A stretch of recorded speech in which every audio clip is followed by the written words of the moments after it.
الحمد لله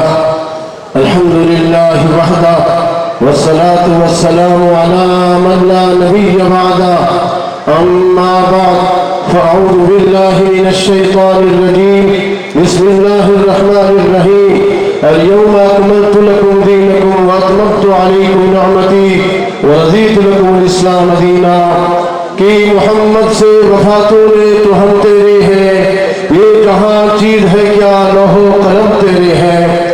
آج کے عظیم الشان تاریخی عالمی مجلس تحفظ ختم نبوت کے زیر اہتمام کامیاب عظیم الشان ختم نبوت کانفرنس کے انعقاد پر عالمی مجلس تحفظ ختم نبوت کے تمام قائدین کو سلام عقیدت پیش کرتا ہوں۔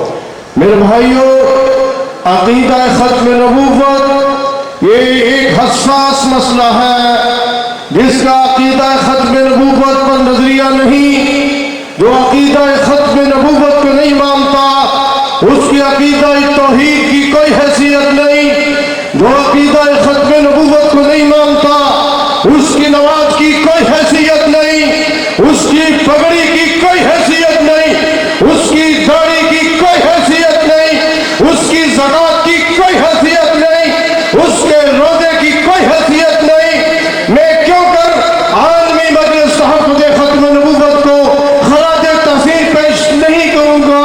میرے بھائیوں، ان کی عظیم قربانیوں کا نتیجہ ہے کہ آج پارلیمنٹ کے اندر بھی اراکین پارلیمنٹ یہ نعرہ لگاتے ہیں کہ تاجدار ختم نبوت زندہ باد۔ آج سینٹ میں عالمی مجلس سے ختم نبوت اور جمعیت علماء اسلام کی محنت کے نتیجے میں سینٹ کا چیئرمین بھی یہ بات کہنے پر مجبور ہے کہ تاجدار ختم نبوت زندہ باد۔ آج سپریم کورٹ کا جج بھی یہ کہتا ہے تاجدار ختم نبوت زندہ باد۔ یہ بات واضح کرنا چاہتی ہے پاکستان نام محمد پر بنا، پاکستان ختم نبوت کے نام پر بنا۔